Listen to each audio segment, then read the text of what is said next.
Oke, bismillahirrahmanirrahim. Assalamualaikum warahmatullahi wabarakatuh. Selamat malam teman-teman.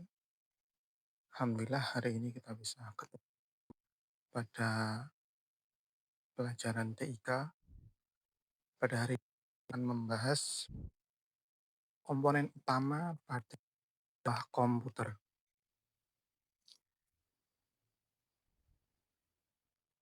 Teman-teman ada yang tahu apa komputer itu? Belum? Menurut saya, secara umum komputer adalah sebuah mesin yang diprogram untuk memproses data maupun informasi berdasarkan aturan-aturan tertentu dan logika-logika tertentu.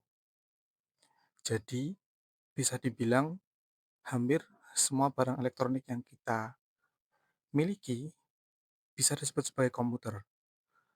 HP kita, bahkan jam tangan kita yang mungkin sudah smartwatch dan lain sebagainya, itu sudah masuk dalam definisi komputer umum. Tapi pada hari ini kita tidak akan membahas komputer yang itu, kita bahas komputer yang seperti digambar pada slide ini, yaitu komputer yang kita temui di kantor-kantor, komputer yang kita temui di warnet mungkin atau di rumah-rumah kita. Nah, komputer ini apa saja komponennya? Di sini kita akan membahas 7 komponen penting yang menyusun sebuah komputer itu sehingga dia bisa hidup, bisa digunakan sebagaimana mestinya. Komponen pertama yang akan kita bahas adalah prosesor. Prosesor ini apa aslinya? Prosesor ini untuk manusia ibaratnya adalah otak. Otak yang menjadi pusat perintah sebuah komputer tersebut. Jadi tanpa prosesor, sebuah komputer itu tidak akan bisa berpikir, tidak akan bisa berjalan sebagaimana mestinya karena tidak ada yang memerintah untuk melakukan sesuatu. Kemudian perangkat yang kedua, komponen yang kedua, yaitu motherboard. Motherboard ini adalah sebuah papan di dalam komputer, di dalam CPU, yang menjadi tempat diletakkannya semua komponen-komponen yang lainnya. Tempat semua komponen-komponen itu saling berkomunikasi.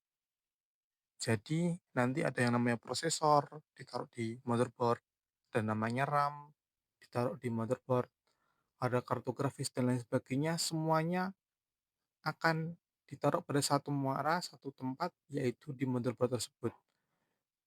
Jadi motherboard ini adalah sebuah tempat, sebuah lokasi di mana seluruh komponen itu saling berkomunikasi, saling berhubungan satu sama lain.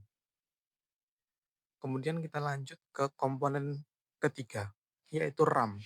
RAM adalah kependekan atau singkatan dari Random Access Memory. RAM ini adalah tempat di mana aplikasi atau software yang kita pakai disimpan secara sementara. Jadi tidak permanen seperti penyimpanan pada umumnya. Seluruh kegiatan kita, seluruh aplikasi-aplikasi yang kita pakai akan ditempatkan di dalam RAM untuk mempercepat akses dan mempercepat waktu loading dan lain sebagainya. Baik, selanjutnya adalah komponen keempat, yaitu storage device. Secara umum storage device atau dalam bahasa Indonesia bisa disebut sebagai perangkat penyimpanan, media penyimpanan, adalah perangkat yang digunakan untuk menyimpan sistem operasi kita, baik Windows maupun Linux, dan juga file kita, data-data kita dalam bentuk digital. Mungkin software atau aplikasi kita, mungkin foto-foto, mungkin dokumen, itu semua disimpan dalam perangkat penyimpanan ini. Perangkat penyimpanan ini ada 2 jenis, yang pertama adalah hard disk HDD, yaitu media penyimpanan dengan piringan yang berputar, dan kemudian ada SSD atau solid state drive. Dia lebih mudah, lebih bagus, lebih cepat juga. Bentuknya adalah chip yang diletakkan dalam perangkat sehingga selain menghemat tempat, dia juga menjadi lebih cepat karena tidak ada bagian yang berputar sebagaimana hard disk.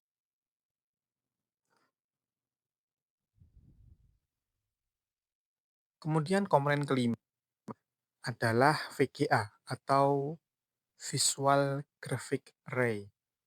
Ini merupakan sebutan lama aslinya dari kartu grafis. Jadi fungsi kartu grafis ini adalah dia menjadi bagian yang bertugas untuk menampilkan visual kepada penggunanya.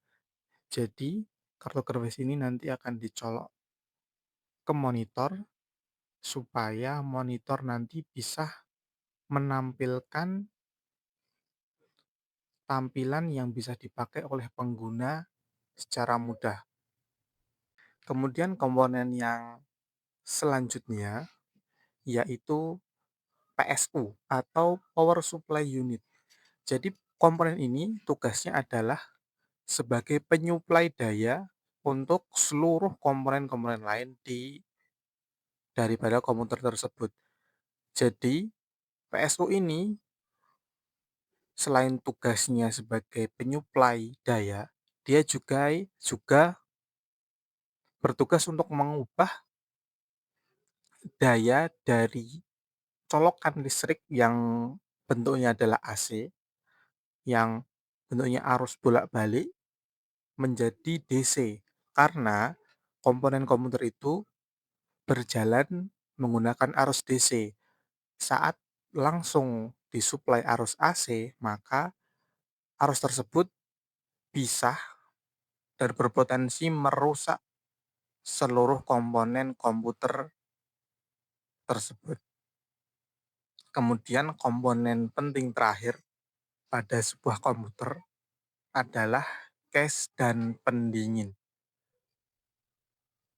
Sesuai dengan fungsinya, cache adalah pelindung bagi seluruh komponen komputer. Jadi nanti motherboard, PSU, dan lain sebagainya akan dimasukkan ke dalam case tersebut. Fungsinya apa? Fungsinya adalah untuk melindungi dari debu, dari cipratan, dari kotoran-kotoran yang mungkin masuk ke dalam. Kemudian yang di sini kedua adalah cooler, pendingin. Kenapa pendingin ini penting? Pendingin ini digunakan untuk mendinginkan dua hal. Yang pertama untuk mendinginkan CPU atau prosesornya, dan yang kedua untuk mendinginkan komponen-komponen yang lainnya. Karena prosesor itu bisa menjadi sangat panas saat digunakan, maka cooler ini sangat diperlukan untuk menjaga performa prosesor supaya tetap aman dan supaya tetap berada di suhu yang normal dan stabil supaya umur pakai bisa menjadi lebih panjang. Nah, teman-teman, setelah mendengar penjelasan tadi,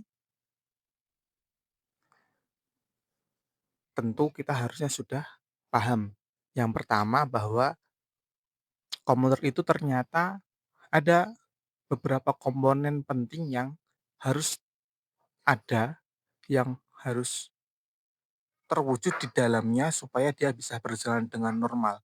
Ada 7 komponen di dalamnya yang sangat penting, sangat krusial, yaitu prosesornya, kemudian kemudian RAM, kemudian media penyimpanan, kemudian lagi ada VGA, lalu PSU, dan yang terakhir adalah casing serta cooler.